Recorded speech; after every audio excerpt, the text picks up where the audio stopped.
여러분 안녕하십니까? 여수 MBC 뉴스데스크입니다. 전남 동부 지역의 코로나19 확산세가 잠시 주춤하지만 순천에서는 확진자가 지속적으로 발생하고 있습니다. 주말 동안 가족 5명이 양성 판정을 받았고 병원 입원 환자 중에서도 확진자가 나와 보건당국이 역학조사에 들어갔습니다. 문형철 기자입니다. 순천에 거주하는 한 60대 여성이 코로나19 확진 판정을 받은 건 어젯밤. 이후 접촉자를 대상으로 진단검사를 진행한 결과 이 여성과 함께 최근 모임을 가졌던 가족 4명도 바이러스에 감염된 것으로 확인됐습니다. 병원에서도 확진자가 나왔습니다. 해당 여성은 한 한방병원에 입원했다 최근 퇴원했는데 병실에 있던 환자 2명이 양성 판정을 받은 겁니다. 일단 병원에 입원해 있던 환자와 의료진을 포함한 직원 등 50여 명은 오늘 자가격리에 들어갔습니다. 최초 확진 판정을 받은 여성은 기침 등의 의심 증상이 있어 선별진료소를 찾은 것으로 알려졌습니다. 보건당국은 정확한 감염 경로를 추적하는 한편 확진자들의 동선과 접촉자를 파악하고 있습니다. 한편 유흥업소 관련 확진자는 끊이지 않고 있습니다. 업소 주인과 접촉한 시민 2명이 어제 추가로 양성 판정을 받으면서 관련 확진자는 20명을 넘어섰습니다. 이번에 발생한 2명의 확진자는 자가격리 중 진행된 진단검사에서 양성으로 판명돼 특별한 동선은 없는 것으로 파악됐습니다. 보건당국은 산발적 감염이 이어지고 있는 만큼 방역수칙을 철저히 지키고 조금이라도 의심 증상이 나타날 경우엔 곧바로 선별진료소를 찾아 진단검사를 받을 것을 당부했습니다. MBC 뉴스 문형철입니다. 김부겸 국무총리가 백신 접종이 이뤄지는 한산도함을 방문했습니다. 김부겸 국무총리와 김영록 전남도지사는 전남 지역 섬 지역 주민들을 대상으로 백신 접종이 이뤄지고 있는 한산도함을 방문해 질병청과 해군 관계자들을 격려했습니다. 섬 지역 해상 순회 접종은 지난 14일 진도 가사도를 시작으로 오는 30일까지 도내 25개 섬 지역 주민을 대상으로 진행됩니다.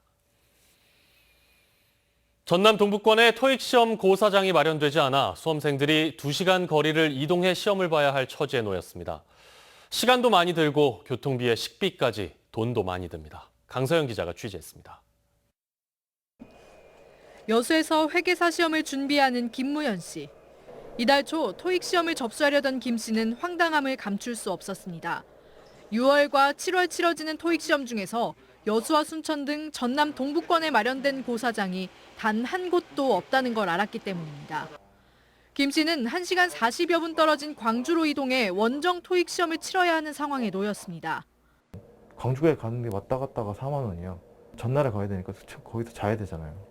뭐 그런 거 밥값 포함하면 거의 10만 원 가까이 되거든요. 학생들이 10만 원이 여기 있어요. 필요한 점수가 나올 때까지 여러 번을 치르는 토익 시험의 특성상 동부권 수험생들은 원정 시험 비용이 부담돼 시험 접수조차 머뭇거리고 있습니다. 혹시나 이제 다시 또 봐야 되는 그런 불상사도 있기 때문에 여러모로 불편함이 좀 있죠.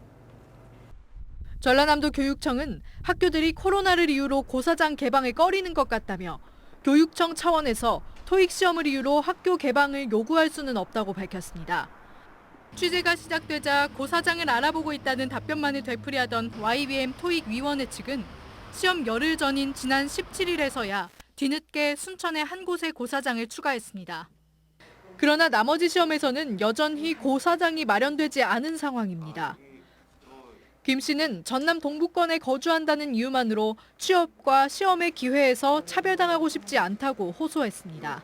청년을 위한 도시로 만든다고 하잖아요. 여수에 있는 청년으로서 시험들이 여수에서 열리는 것, 이게 정말 청년을 위한 거거든요. MBC 뉴스 강서영입니다.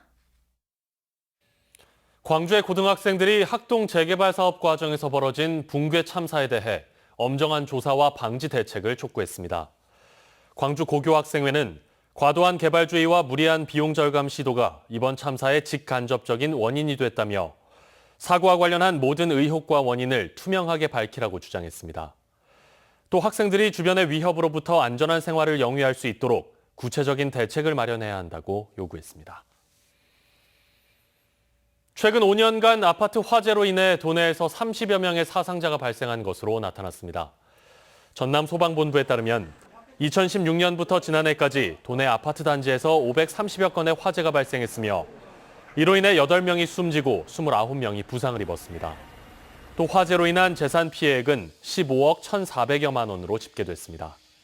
이와 관련해 소방본부는 화재로 인한 피해를 최소화하기 위해 도내 1,200여 개 아파트 단지를 대상으로 옥상 출입문 운영 실태 등을 조사하고 안전 수칙을 홍보할 예정입니다. 더불어민주당과 국민의힘 여야의 호남 구애 경쟁이 치열합니다.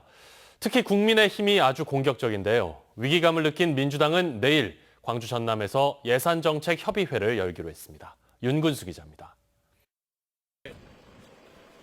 당대표가 되자마자 광주를 찾았던 국민의힘 이준석 대표. 나흘 만에 이번엔 전북에서 첫 현장 최고위원 회의를 열었습니다. 과거와는 달리 호남 발전을 위해서 적극적으로 나서겠다는 뜻을 이 대표는 반복적으로 밝히고 있습니다. 호남에 대한 저희 노력은 결코 우리의 잘못된 과거에 대한 반성에 그쳐서는 안 됩니다. 앞으로 우리 당의 호남 지역에 대한 메시지는 일자리와 산업, 인프라 확충에 대한 구체적인 메시지가 될 것입니다. 광주 전남에서도 국민의힘에 입당하는 시민이 늘어나는 등 호남 민심도 반응하고 있습니다. 민주당은 일시적인 현상으로 평가절하하면서도 민심 위반으로 이어지지 않을까 내심 위기감을 느끼고 있습니다. 국민의힘의 이른바 호남 동행이 계속되면서 정당 지지도에도 변화가 생겼습니다. 한국갤럽의 여론조사 결과를 보면 1년 전 미래통합당의 호남 지지율은 3%에 불과했지만 지금은 8%로 올랐습니다. 반면 민주당 지지율은 73%에서 55%로 크게 떨어졌습니다. 이 같은 분위기 속에 송영길 대표 등 민주당 지도부는 가장 먼저 광주 전남에서 예산정책협의회를 열기로 했습니다. 여야의 구애 경쟁이 호남의 현안 문제 해결엔 긍정적으로 작용할 것으로 보입니다. 4차 고가철도망 구축계획 초안에서 빠졌던 달빛 내륙철도 건설 사업에도 기류 변화가 감지되고 있습니다.